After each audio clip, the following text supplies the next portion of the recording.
Omar Naber, hello, first of all. We're here in Luxembourg. First question is, how are you doing? Yeah, well, thank you for asking. I'm very fine. This is my first time in Luxembourg, and I have to tell you, I love it. And I'm not just saying it because you have to say it. I really love it because it's so cozy, you know? It reminds me a little bit of Ljubljana. And when I'm 50, I would like to live here.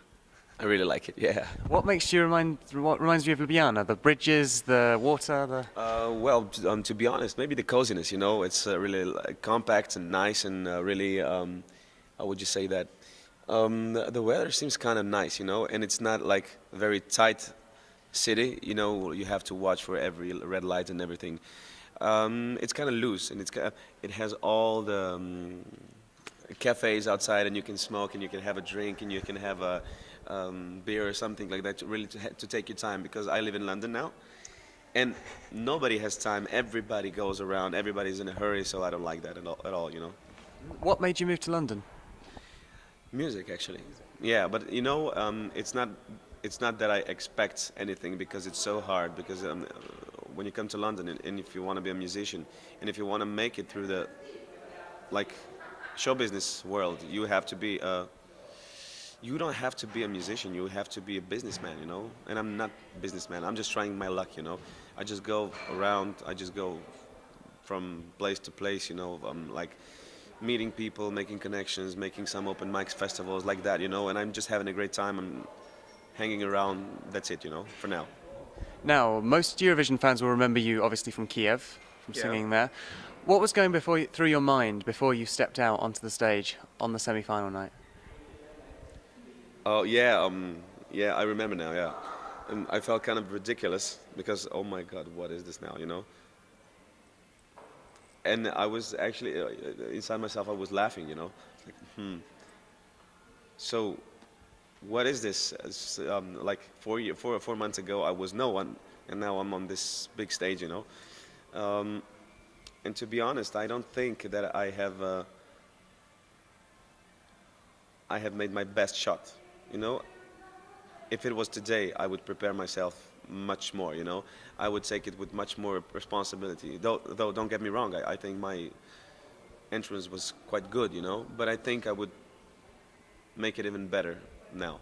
So what would you tell someone, for example, the next Slovenian artist going next year? What would you tell them? What would your advice be? My advice would be don't count on anybody else but yourself. You know, it's not like that when you come there and you're a famous star and something like that, and everybody just wants to take picture with you. You have to do a good participation. You have to sing your ass off. You have to do the best that you can. Make the best effort that you can do. You know, because people still think, you know, I don't really care. I'm just gonna sing. I'm just gonna have a great time. It's not about that. Why don't you sing the way that you should? You know. And if I enter Eurovision once again, I would really take it with much more responsibility that I did. You know, because I just thought, okay, this is it. So this is Eurovision, and I didn't have time for rehearsing. You know, I just went around. I just had so many interviews and stuff, which was wrong. Actually, I would have to take time for myself and rehearse and think about my performance. That's my suggestion. Now, Slovenia's changed the Eurovision selection this year. Instead of Yeah, that's having right. Emma, they've got Yeah, you guys know everything. Misija Eurovizija. Yeah, that's right. Do you like these sorts of idol show formats, or would you prefer there to be an open selection, singers in their Well, own songs? actually, I like it very much. Do you know why? Why? Because it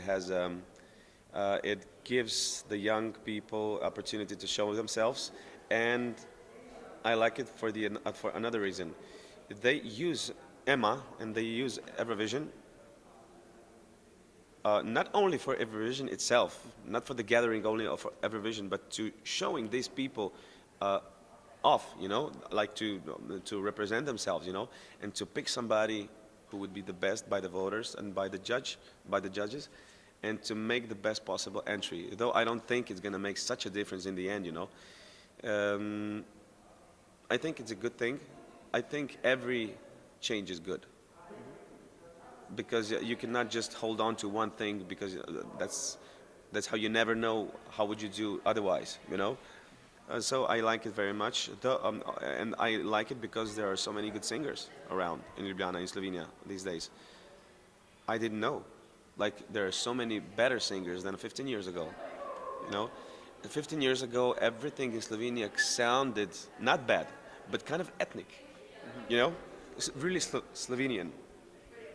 Now everybody, the young people, have access to the world music.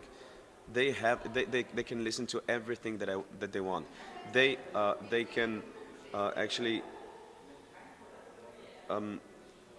not hear, but learn from everything, and they make the best out of themselves learning these kind of music, everything, and that's why I think they're better than like 15 years ago. We didn't have as many information as we do now. Do you know what I mean? Yeah, kind of typified by Maya Coates. Sorry? Typified like by Maya Coates because she had a very modern, Yeah. American-sounding pop song. Yeah, yeah.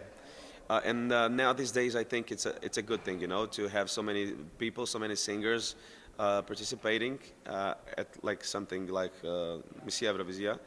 So you can really choose this one, this one, this one, this one, and make the circle smaller and smaller and pick the best one possible. Though I don't think in the end it's going to make a very much difference. It's two things, It's one it's about the Eurovision, and it's about the talents, the young talents. It's a good thing for the young talents, but I don't think it's going to make a difference in Eurovision.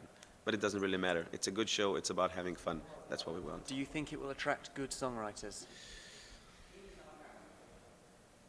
Yeah, I think everybody would want to write a song for a good artist, for Eurovision, and for the young good talent. But not only because of the royalties, but because the good songwriters want to show themselves, Mm-hmm. And I think it's a great opportunity also for the songwriters. Though I think we already know who's going to write the song. It's not like we're going to have a competition for the whole different songs. I don't know. I'm not sure about it. I think it's already arranged, but it's not my speculation. It's just what I think. Who do you think would write the song? That's what I wanted to say. I don't know, and I don't want to speculate. Okay. Now, a question I'd like to ask you, what's your favorite Slovenian or Yugoslav entry that wasn't your own? I really liked Tig de Jevendan, if you know. Ah, a nice song from the 60s. No. Tig de Jevendan, it was from the entry from, I think, 1993. Anix Band. Oh, yeah, the one, yeah. Yeah. And I really like Julie. Yeah, from Daniel. Yeah, it was a great song. I think we have many good songs, But for me, the best one was Tig de Jevendan from Anix Band. And finally, just what do you think Eurovision means to a country like Slovenia? It's not one of the biggest countries in Europe. No, it's very small. Yeah, but it gives them the stage. What do you think it means to them? That's a good thing that you said, How would I put that, Slovenia is a very small country, and suddenly you're somebody who's from Slovenia who was voted for an entrance to go to Eurovision has this big European stage, and everybody watches, like 70 million people watching this guy or this girl. So that's what Eurovision gives to Slovenia, And I don't think that Slovenian people really take Eurovision seriously. And they're always complaining about the songs who come up, who are complain about the songs which are taken for the Eurovision, but everybody watches, everybody complains, and not everybody takes Eurovision seriously, but everybody watches. Everybody watches, and this is really some contrast that doesn't seem really logical, But when somebody enters Eurovision, everybody knows about it. Everybody knows about this guy or this girl, and everybody talks about it. But they don't take it as serious as they should, because Eurovision is the oldest song contest in Europe, and it's the biggest song contest in Europe. So there you go, everyone. Take Eurovision seriously. Omar Naber tells you to. Thank you very much for speaking to us. No problem. Best Fine of with luck with everything you're doing in London at the moment. Oh, thank you so much. I wouldn't need luck. Yeah, thank you very much. Thank you. Bye. See ya. Bye-bye.